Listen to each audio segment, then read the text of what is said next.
In this episode of SMA's Fireside Chats, he's talking about tough, realistic training. Sergeant, what can you tell me about this episode? And so this one's a little different. We did this one virtually, so we've got the Joint Readiness Training Center and the National Training Center and the Sergeant Major of the Army essentially on a Teams call talking about what they're seeing, what the CTCs are seeing of units, what kind of trends are making unit that they have noticed have made units successful on rotations, and maybe what are those things that we really need to work on. And what we found was that we're really doing a good job of those individual soldier skills, and now it's putting that in kind of context of these big scenarios, and then looking at how units can really prepare for these rotations, which essentially are helping them prepare for deployments and future combat. What I'm looking for, I'm trying to get some feedback, or how we're doing at the CTCs, and maybe some things that they could do well, something we'd take it back and forth, maybe something we could watch, before they come out, maybe to give them a little heads up on what to expect or how to prepare to make the Army better. So I appreciate you taking the time. Before I do that, I will talk a little bit about just my experience as an old OC, and I'll even give you some more experiences not as an OC. And then I'll turn it over to you. I'll talk about some of those things. So I'll tell you, my first experience as an OC was actually a battalion CSM. And I say that because I'm almost certain I was the first CSM in the Army to be an OC. So the old program was, you can be a sergeant major, but you wouldn't be a CSM. And I was coming out of Iraq. I'd been deployed for 15 months as a battalion CSM in 2nd Brigade, 10th Mountain. And they said, we got this job for you. And they said, well, you get to keep your CSM. And I don't think I was too emotional about that. But they said, well, you won't change your rank. One of the first OCs in the Army to wear the rank of CSM, where before they were wearing SGM for whatever reason. I said, okay, sounds good. I get to go to Germany. My wife's German. And I got there, and then they said, well, congratulations, you've been in Germany before. How fast can you get out the door? I was like, wow. And, so I think it was 4 days. From the time I arrived in Germany to the time I was forward deployed as an OC in Romania for about 2 months. And so I say that just so I acknowledge that you do more than just do a rotation right there at NTC or JTC. We asked you to go do other things. So my experience as an OC was actually in Europe at the CTC in Germany. But what I learned from there is, number one, I'd ask you all is don't forget you're still soldiers. So as one of the first sergeant majors there, I still came with that mindset of being a battalion sergeant major. I'd already done, not only had I been a battalion CSM, I've been a battalion CSM in combat.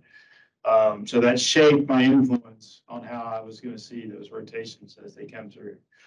But it also shaped how I saw the OCs themselves and me as an OC. So I still remember, I said, hey, when we're not rotation, we're going to do PT, we're going to show up and actually do PT together. And there was some resistance on that. I said, I appreciate it. Please do what I just told you. So, because I said, this is what our soldiers do. It's just a soldierly thing. So don't ever forget, no matter what, that you represent the NCO Corps and you represent being a soldier to that rotational unit. And I felt really strongly about that. I think that's why they maybe wanted me as a former battalion CSM, 15 months of combat to go be an OC. But I was strongly, I felt very deeply passionate that the OC teams couldn't forget that they had the same requirements to be a soldier as everybody else, like PT, weapons qual, and those things. And your image mattered. How did you present yourself in your uniform? And I wanted to make sure that they all understood that. So I'd say there was a little resistance, maybe a lot, I'm pretty sure I didn't care. I said, this is what we're going to do. So, but it was great. I had a wonderful time. And then come to the rotation. I think when I look back at my time as an OC, I would also say that I might have been overly passionate about my job.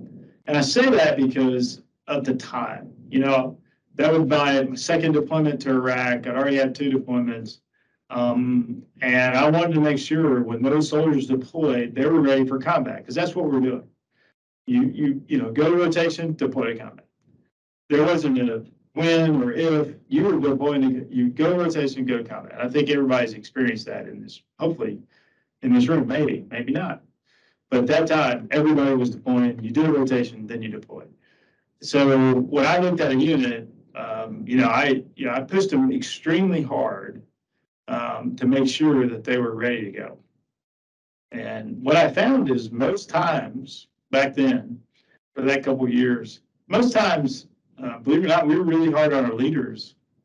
And a lot of rotations, some leaders would not make it out of the rotation, meaning they would be relieved. I don't think I remember a rotation where first sergeant or somebody wasn't relieved, and it wasn't because we're just evil and hard. It was just that they were going to combat, and we put them to a test. It was so challenging, and we didn't think they were going to be a good leader in combat. I'd actually like your opinion on that. Like, what are you seeing? Are you pushing hard enough to stress those organizations? And are you comfortable, that if they all immediately went into a high intensity conflict, would they be ready? But I think that's probably one thing I probably was a little bit over the top. I want to, so much so that I think I might have, and I don't think I was trying to do it. I was maybe just, overpowering, and I should have let the battalion sergeant major do more, but I was like, no, you need to do this. You need to do this. So I think that's, I look back, it's probably one of my failures. I probably did too much as an OC. And it's just because I was worried that, and I think it was probably my own, I was worried that they wouldn't move on combat, but also probably because I was probably mad at myself because I wasn't going with them.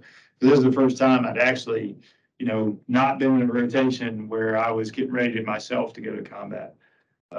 And I was staying back while they were still going. So there's probably some emotion or angst or some kind of failure on my own part that I wasn't back in the rotation at that point because everybody was going again. So that's probably then something I would share with you all. We're not in that day and age right now. But like I said, I'd be curious to see, what you see and how do you stress the leaders when we get that conversation.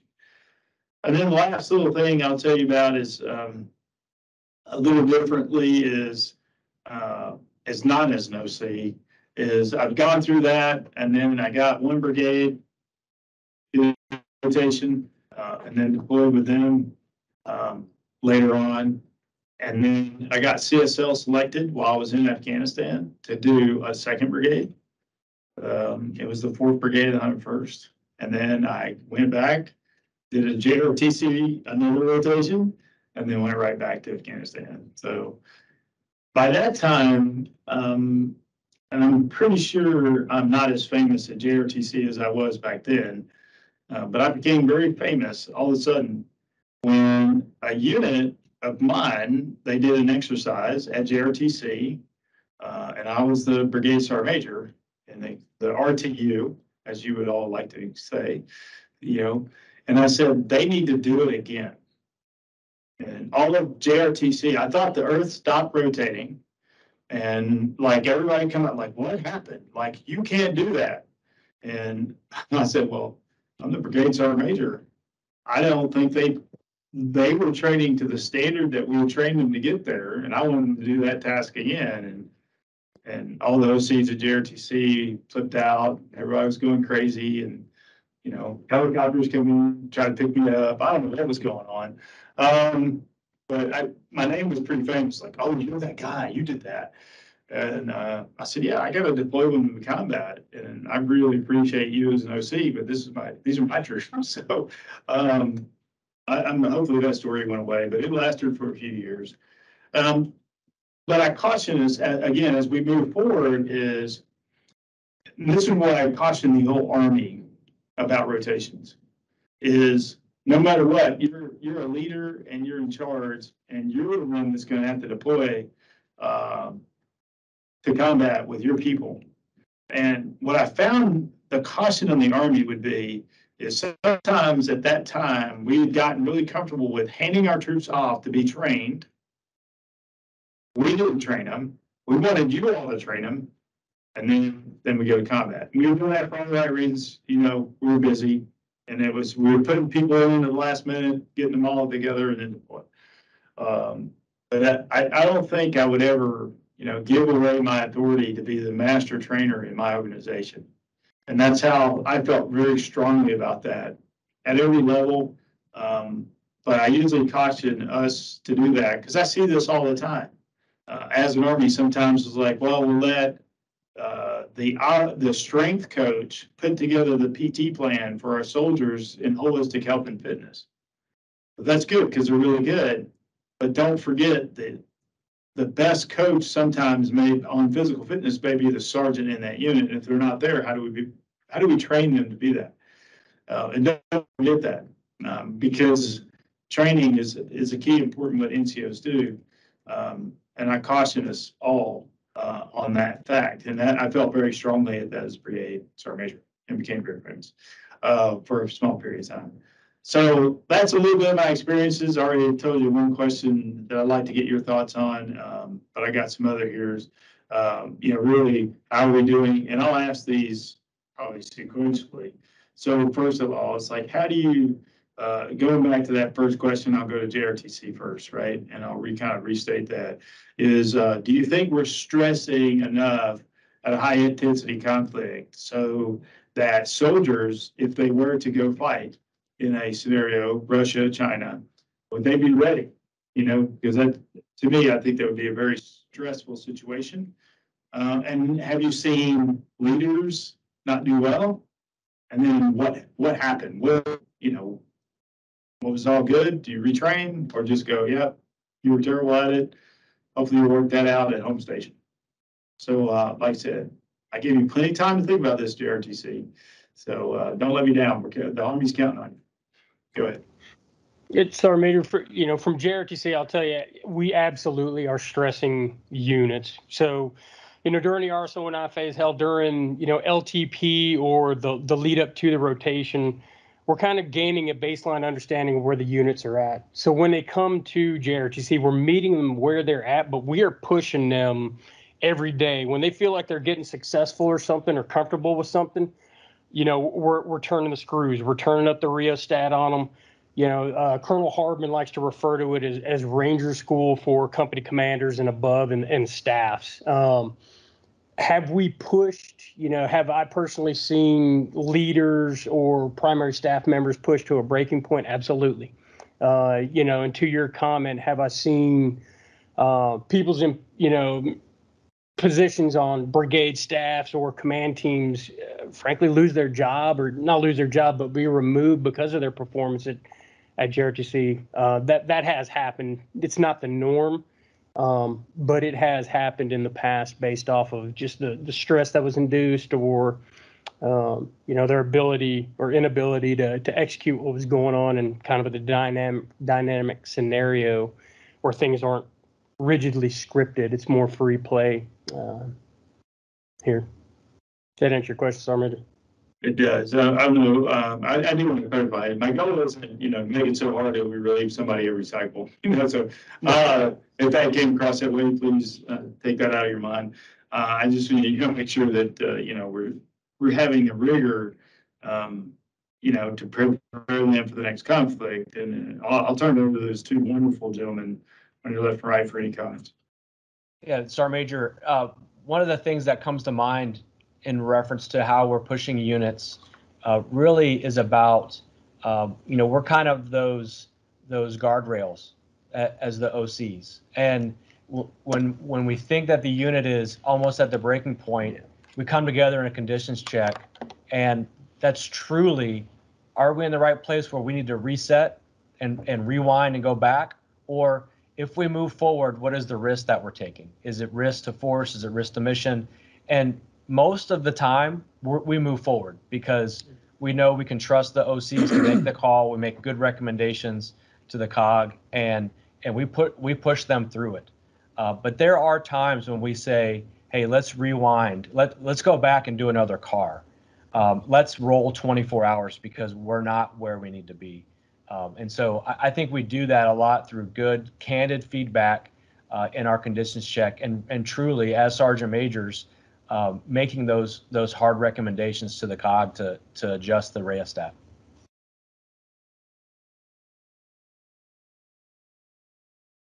Roger, Sergeant Major Brown. From my experience here at NTC, we do stress and we do push the RTUs, specifically during RSOI. When they come in, potentially 72 hours later, they're moving from Santa Fe, that starting point, out to their tactical alphas within 48 to 72 hours after they get here. So that's them moving in, moving to containers, grabbing equipment, building combat power within 48 to 72 hours to get out to their tactical alpha. Some do it well, some don't. And to go along with that, each morning, we have the Commander's Operations Group along with those battalion, squadron, brigade commanders. They're doing their battle update briefs, and he's pushing them to build that combat power. He's pushing them to get those things that he know that needs to be that needs to get up and running for them to be successful as they push out. Have I seen leaders not do well? Yes. You have sometimes leaders come here in certain positions that probably shouldn't be there. You have a new brand new captain, for example, who's they put him in the S4 position. And the S4 is a real big job in let's say especially a CAV troop. Or there's a first lieutenant who's in this S4 position, and his job is he's bringing in combat power into NTC, and he's also planning and preparing to start the first iteration of the battle that they're going to be a part of. So he's like wearing two hats at the same time. So that becomes difficult for some. Some positions are much more demanding than others. So and some of those guys they can, and some they can't handle it. Okay. Step 8. I'm sorry. I was going to talk about the step 8 is what I call it. The 8-step training model. The retraining piece. That's totally nothing wrong with that, and we do that here at NTC quite often. After that first battle period, we see that things may not be going so well to what we think the unit should be. So we'll bring them back. We'll do a 3-4 hour timeout, and we'll back them up, and we'll do that step 8 all over again. Sergeant Major, if you guys want to chime in. Sergeant Major, Sergeant First Class McNeil here, the aviation command post trainer here. I think we do stress them a lot, especially to get out of Santa Fe, but this rotation, I kind of thought a little bit differently, that we may have stressed, especially the aviation task force, a little too much in the aspect of, we were trying to tell them, like, hey, you got to get out of Santa Fe, you got to build your combat power and stuff. But what ended up happening was they pushed out to a TAA, and they had a hard time getting upper TI up because they weren't able to link in with work that piece with brigade while they were at Santa Fe. And then just throughout the rotation, they just had a difficult time. So I think that sometimes we do need to throttle it back a little on what we're, the points that we're stressing to them. Sergeant Major. Sergeant Major, from my foxhole, for the intelligence warfighting function, I say we absolutely do stress them to the max. It just, unfortunately, it seems like it might be the first time they've ever stressed their systems. And I don't think that's the right answer. So yeah, just for my foxhole alone, they definitely could do this training well in advance before they come out to a CTC. Okay, I appreciate your comments. it kind of leads well into what I was really wanting to ask, and I'll slow down and let NTC think about it because we'll flip flop, we go NTC to RTC. Is what do you think, you know, especially I'm considering like the small unit tactic, what do you think that a unit does well? And what small tactic you think, you know, they just really, as an Army, we're not doing well at? What would be the advice to the Sergeant Major of the Army on what we could share with all the force comm units and everybody that says, hey, you know what? We're doing this really well, but this is terrible, and I wish units would work on this at home station. So from a small unit perspective, so I'll jump in. We'll start with NTC because I did JRTC last time. I don't feel like, you know, a favoritism towards any group. Sergeant Brown, feel free to pick on anybody you want in the room, or you can lead off. Right, Sergeant Major, I'll pick on myself first. I'll lead off. I truly think it, and some may disagree with this, but I truly think it starts with that DA Big 12. Those basic fundamentals, those disciplines that we're asking them to be good at when they get here. And a lot of times, you know, when it comes to Sergeant Major, yes. I got a question. Yes, sir. Have we ever worked together before? We have not, Sergeant Major. Okay. I'm not trying to be hateful, but you're not answering my question. So that's just me. This is who I am. So I'm not trying to be mean. I don't want 12. I want 1. Okay. If you said, hey, if you were, you know, king for a day, what would be that one thing? Now, maybe you got 6 people in there, and maybe they all give me 1. But what's that thing you think, number 1 on your list that you think they do well, and then that one thing that they really do better at, and do not read the chat room?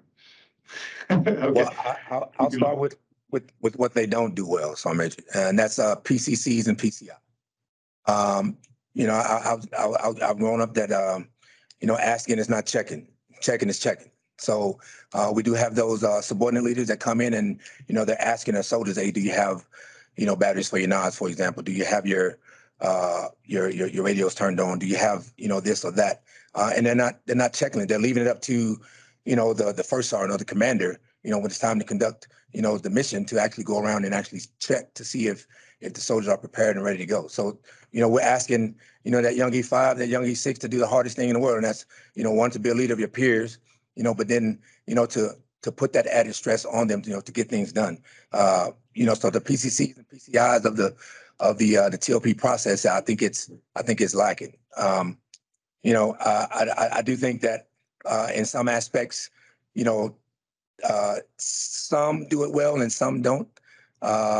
Maintenance, you know, PMCS, reporting when vehicles are down, log stat reporting, but I would say that's far and few between. But we do have some units who definitely get that right at times. But it all starts at home station, Sergeant Major, because what I see is when they have practiced or rehearsed it at home station, they generally do well when they get here to the National Training Center. And that's for PCs, PCIs, or any part of the DA Big 12. Okay, thank you. Is there somebody in there you don't like and you want them to go first? This guy. Sergeant Major's Master Sergeant Parker, the maintenance and forward support trainer. I would say something that units should prioritize before coming here is actually prioritizing maintenance.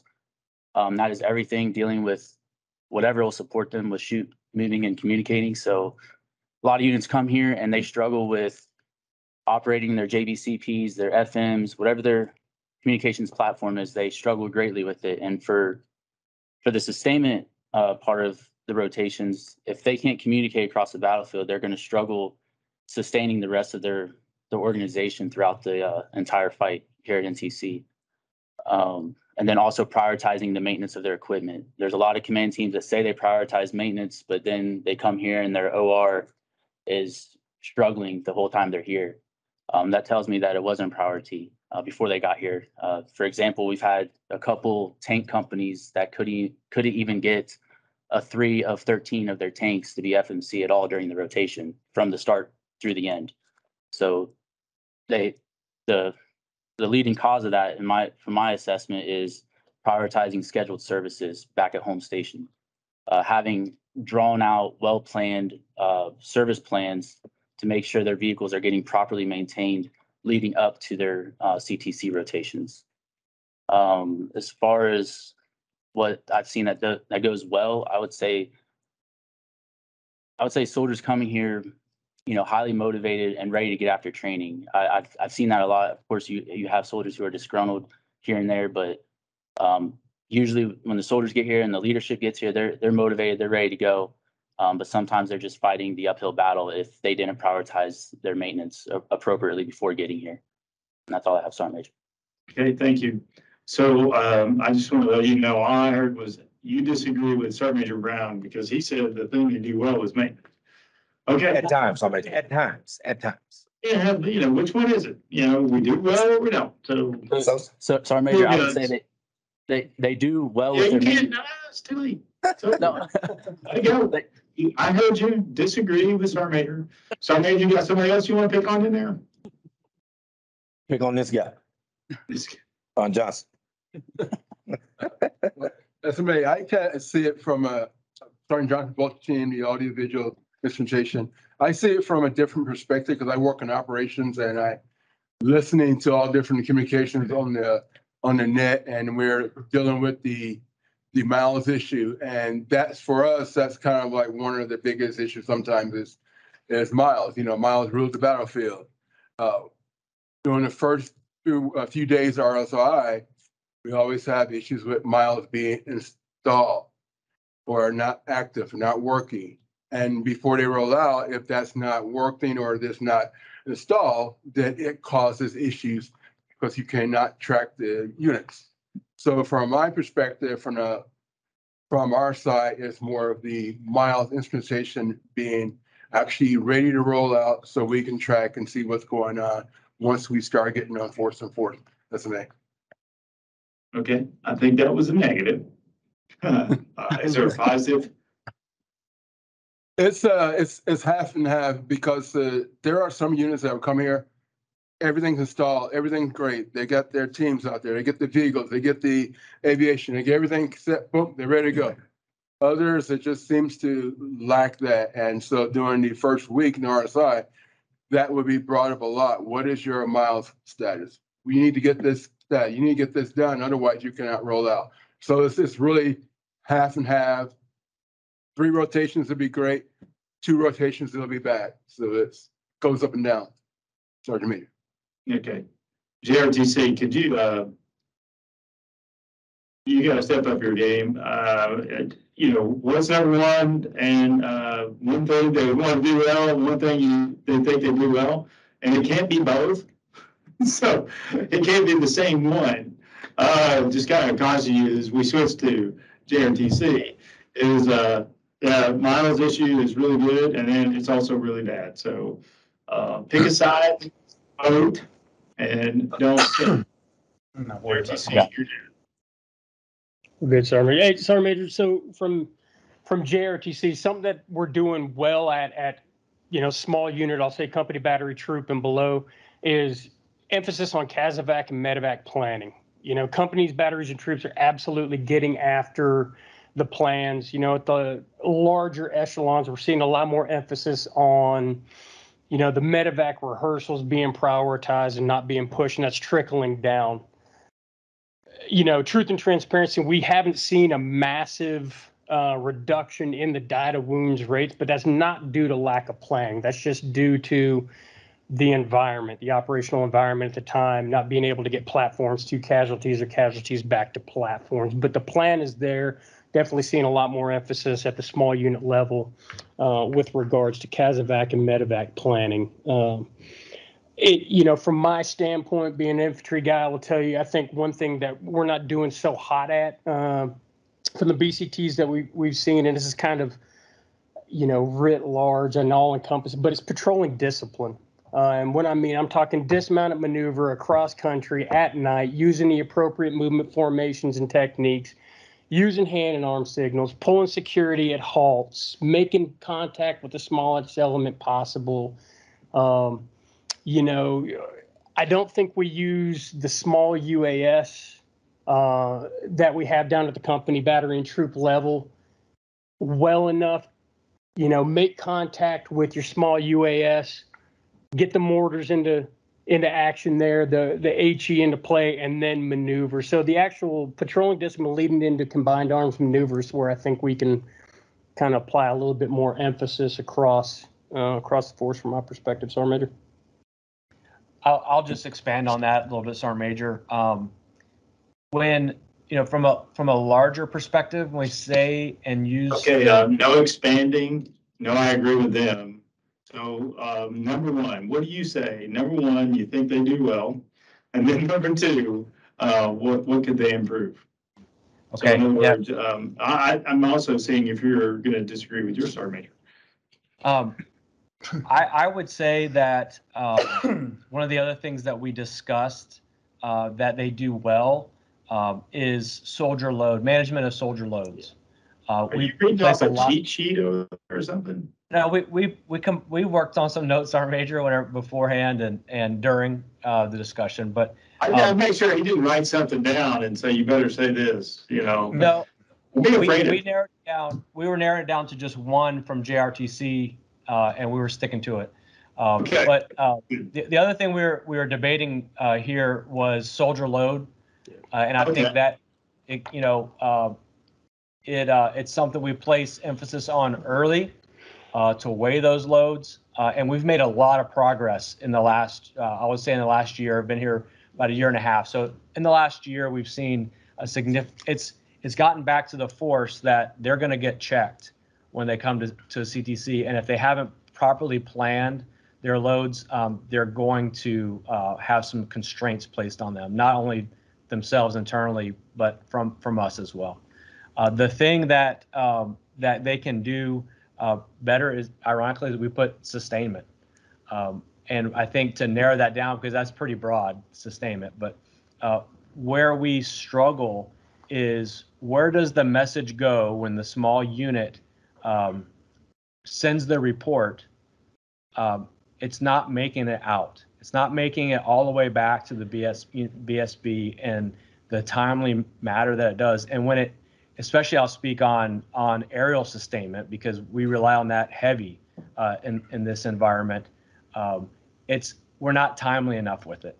So by the time that we get the air load in, the unit's already gone, and it's embarrassing to say the least. So it's that communication line from that small unit to the individual that's going to be making that sustainment delivery.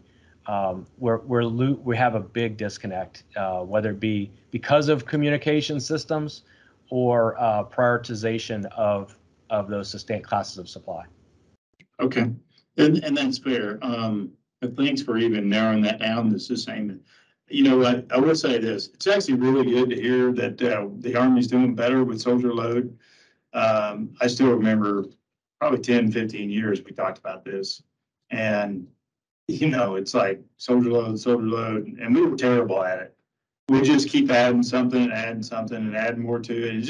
It was out of control. I mean, for probably 10, 15 years. So it's really good news to hear that we're actually starting to do something positive in that direction because it was absurd. And then on the sustainment and those classes of supply, making it out. And I guess that's the disappointing thing is that's been going on for years. My most famous story is in the 173rd.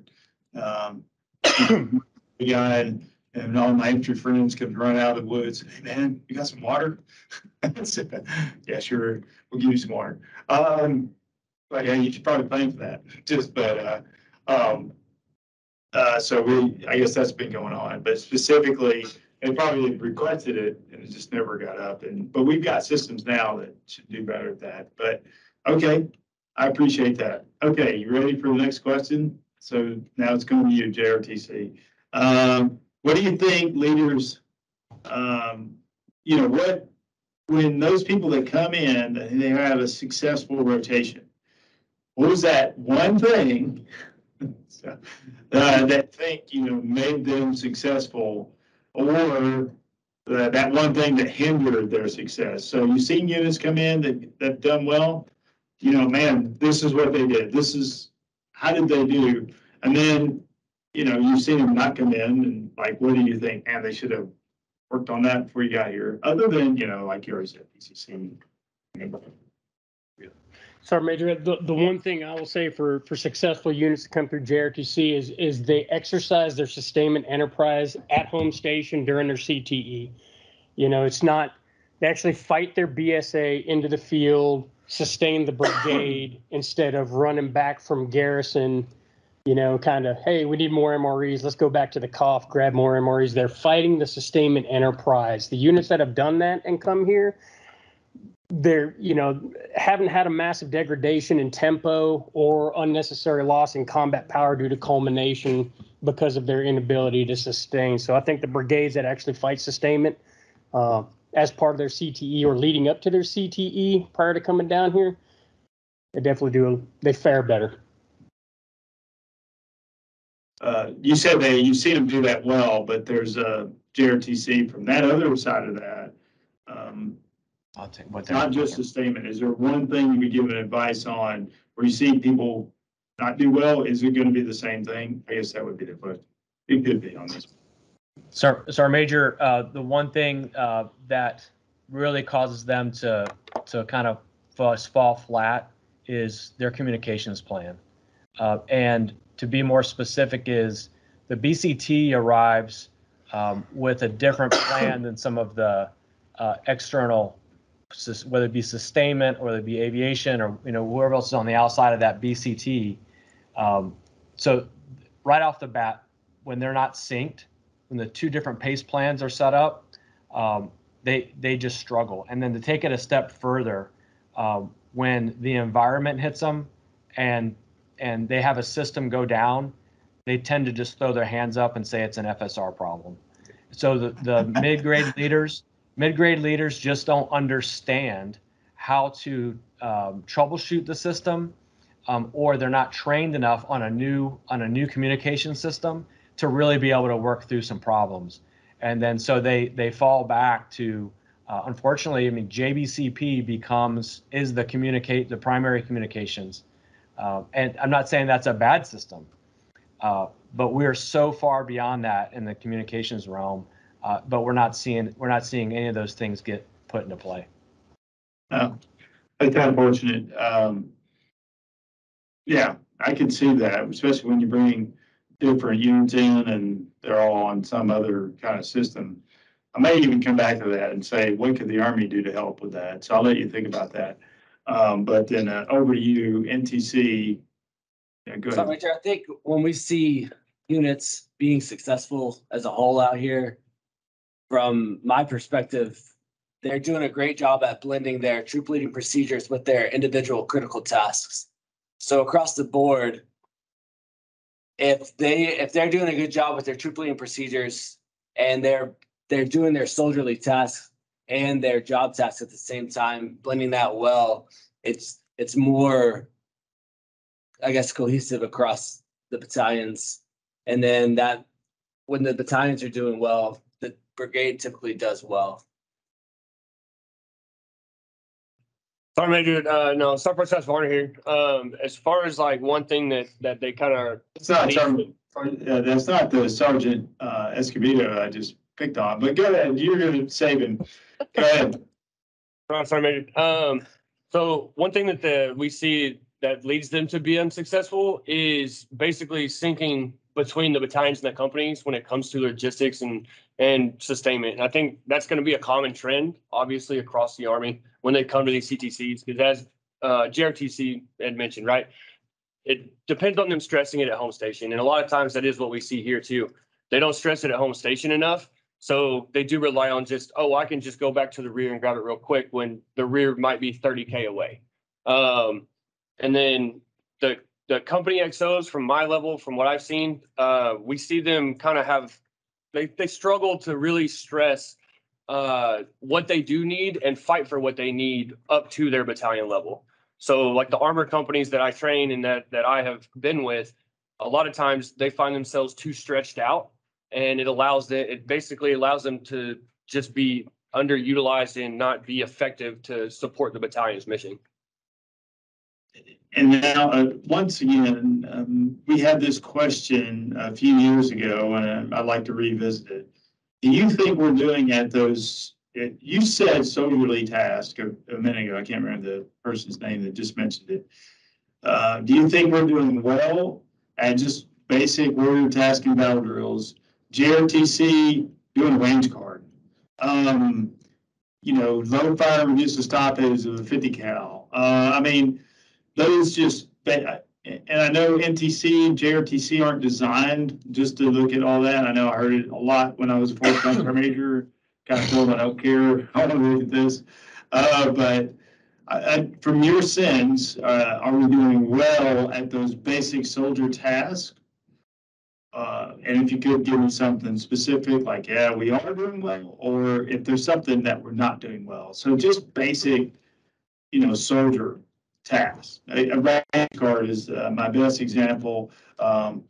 Another example is at JRTC, and I come up to the 50 cal, and they bid pack. It's like, yeah, I'll force cheaters, and I shot at them, and they just ran away. And I said, okay, are you qualified on the 50 cal? Like, no. I go, okay. So there it is. So that's what I mean. So how are we doing on just, just being a soldier? And if you got a recommendation to improve that, I'd really appreciate to hear that. If you could ask a couple people there at NTC, and then we'll go to JRTC. Over. Hey, Sergeant Major, I would say yes. I've been here a little over 3 years now, and I definitely see a marked improvement at the individual, tasks and battle drill level across. We're starting to see a reduction in things like negligent discharge and everything. So I think the technical aspect of the individual tasks, soldiers are learning and understanding a lot better. Now, I hate to flip that coin. Where I think we're still lacking is the tactical aspect of those individual, like understanding, employment of weapon systems and their capabilities. Case in point, anti-armor weapon systems. You still see anti-armor weapon systems employed in a manner during the defense to where their engagement area is actually within the arming range of the weapon system, or they put it right on the side of the road instead of backing it off into the wood line, finding a keyhole shot that would cover that dead space. I just don't think, and when you talk to sergeants and you talk to soldiers and you talk to squad leaders, I think we're losing an understanding of maximizing standoff to buy time and increase the effectiveness of those weapon systems at distance. Is my 2 cents on that, Sergeant Major. Okay, thank you, and I appreciate that. And I smiled because I must have seen that 1 billion times. People don't understand the weapon systems. I've actually coached a lot of people on that too. And somebody said, "Oh, we need AT4s to fight the VBED." I said, "Well, the VBED could be a very large explosion, and the arming distance, I think, is about 30 meters, and the max effective range for an AT4 is 300 meters. So you shoot them maybe at 200 or 250. So pretty much the VBED's going to blow up anything you got to it anyway. So you've got the wrong weapon system for the target that you're going after. So you want to get more standoff and not kill yourself or kill everybody that you intended to kill anyway, because the explosion is going to be so big." And I've had this conversation about 1,000 times. So that's why I smiled, because I've heard that about the capabilities of the weapon that they're using. So I appreciate it. And actually, I like the good news that they actually are doing better on the small tactics. So I appreciate your feedback. NPC.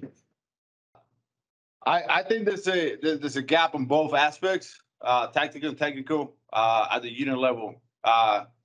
Young soldiers and young leaders are not picking up doctrine and reading, which leads to the tactical level lack of understanding how to move and maneuver, how to disperse, how to apply weapon systems, control status, and control measures within the operation.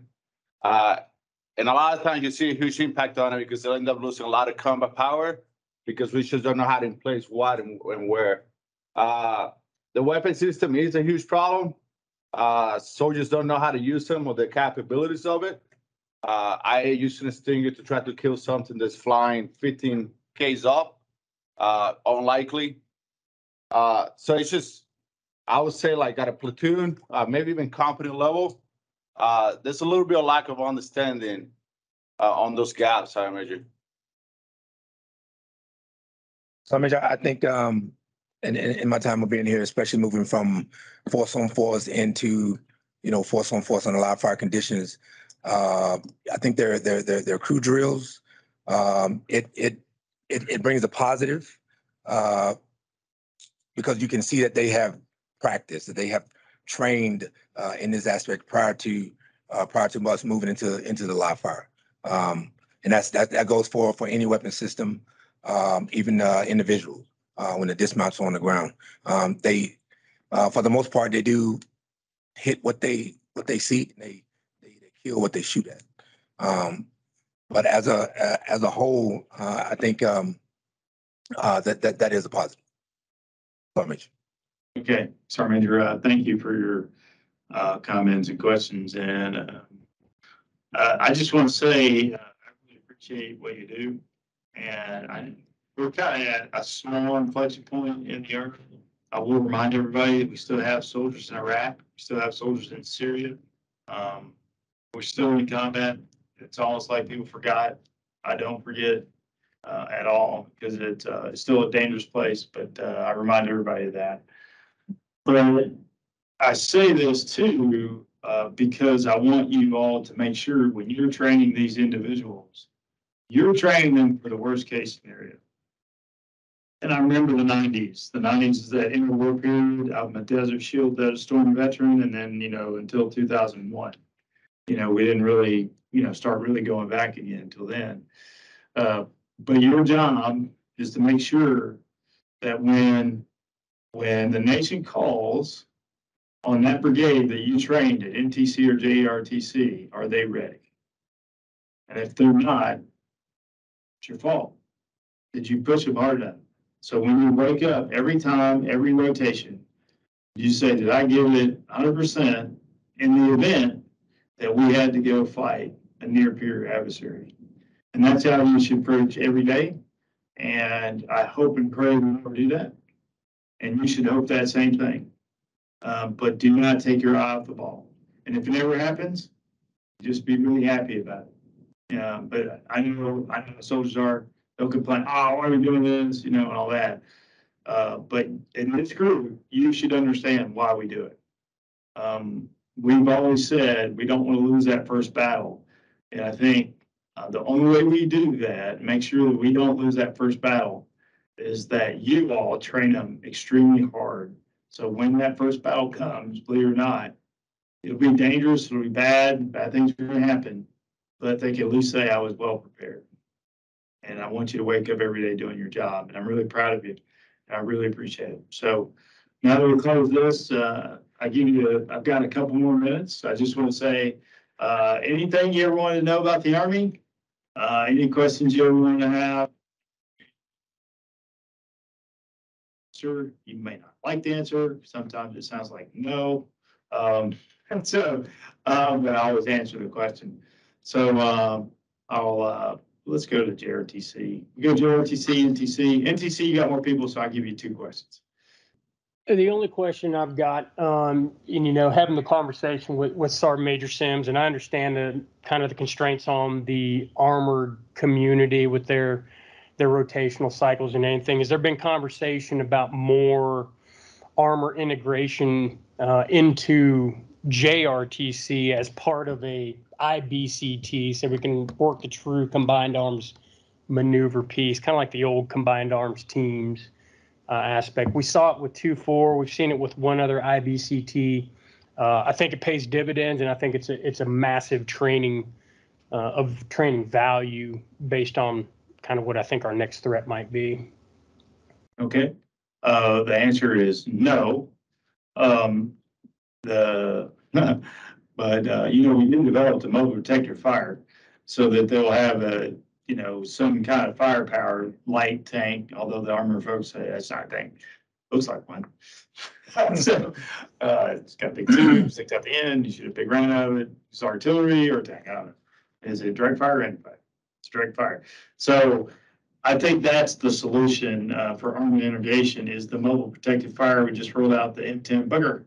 I like the Booger. I like the name of it. It's 2 NCOs, first time, I'm sorry, 1 soldier, 1 NCO, same last name, 1 World War I, and I think 1 was OIF or Iraq, to be more specific on the Thunder Run, 3rd ID.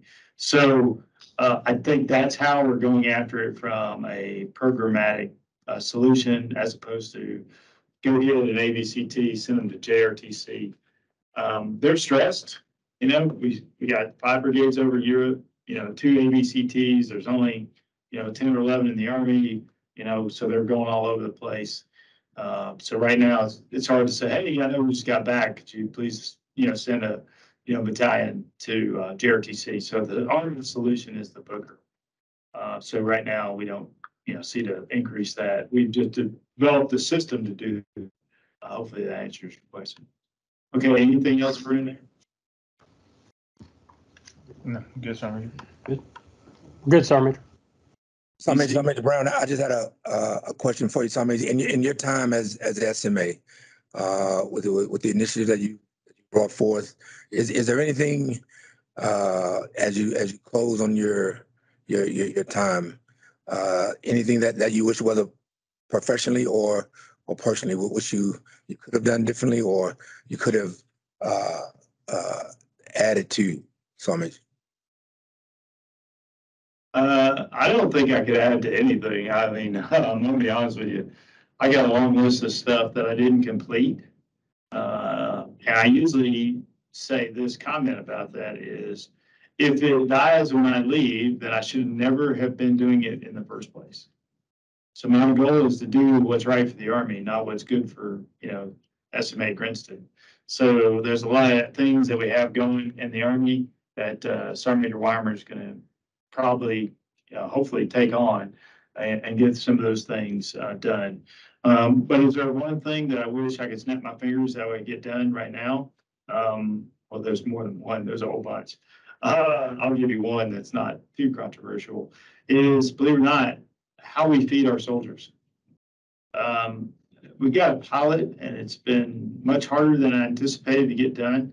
Where a soldier who's single, who lives in the barracks, can take their ID card to the commissary, to the PX, to the shopette, or to the DFAC and get a meal. And they don't have to pay for it. It's like a credit. And they get charged, hey, you got your lunch at the commissary, you got a sandwich, you get a chip, maybe a bottle of water.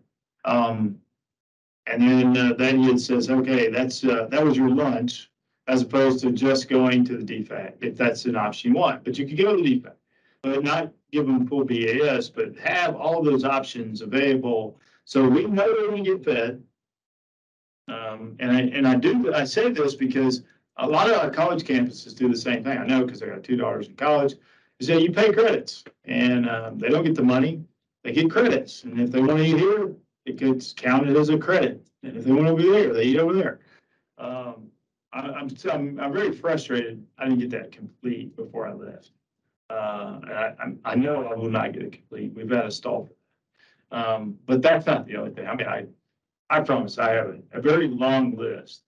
But again, like I said, if whatever I was doing ends on the 4th of August, then rightfully so, I should have never been doing it in the first place. Does that answer your question? Roger, thanks so much. Okay. What else? So you got at least 2.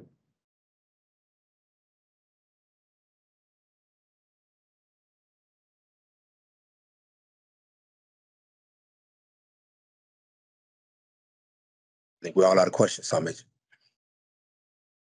Major. Okay. I would make a comment. You wouldn't like it, but okay. So I appreciate you taking the time. And whenever you get a chance to be in Sergeant Major Germany, you all get out on social media and talk about all these things wrong with the Army. You should have voiced those when you see me in person. Okay, I said it. I said I wasn't gonna say it, but I said it. So that is a lesson, right? For you as a sergeant major, as a sergeant class in the Army. When you get a chance to talk to the senior leader, and I'll define what a senior leader is to me, is somebody at Force Com sergeant major, the Force Com commander, the vice, the under, the chief, the secretary of the Army. My advice to you is maybe give them one or two things that you think needs to be fixed in the Army. That's what we do. You know, that's my job, is to listen to what concerns you. And if I hear it enough, I might actually do something. Now, I've heard enough about beards, I've told you no, so just stop asking that part. But a lot of the things that I get on that list of things that I should be doing, I get from people like you. Like, Sergeant Major, I see a problem with this in the Army. And I go, oh, wow, I didn't think of that. I didn't know that was an issue. Is there something I can do? Do I get money? I don't have any. Can I get the Army to fund that? Is there a policy problem? Or, you know, what do we do with that? So I would ask you, whenever you get an opportunity, don't take that lightly, is because you can have an enormous impact on the Army. When you talk to the Sergeant Major of the Army, the vice, the chief, the under, and if there's something on your mind that you always wanted to change, there's nobody better than the chief of staff of the Army to do it, or the secretary. So I'd ask you, if you ever get that opportunity, you should come bared with a long list of stuff. You might not get a chance to ask any of it, but your comments, especially to me, are more powerful than you ever know, because you're much closer to our soldiers than I am. I try to get out as much as humanly possible, but I also acknowledge that I'm not living there every day at NTC. I know for a fact that NTC you had some significant problems with your commissaries, with some of your housing. How many dental problems? So, you know, did your kids at the age of 10, or I think it was 11, couldn't go to dental in the MTS? I got that from a family forum. When I said NTC, I got a whole list of those from NTC. And then we tried to work on those for a couple of years. So I think we've done a lot better. But I just let you all know is that your words matter, especially to me. And I appreciate your questions, your comments. So I appreciate it. Thanks for taking the time for about an hour. I've enjoyed it. You have a wonderful job. I enjoyed my time as an OC. I've also enjoyed my time as the Sergeant Major of the Army, so it's highly recommended. You all should do it.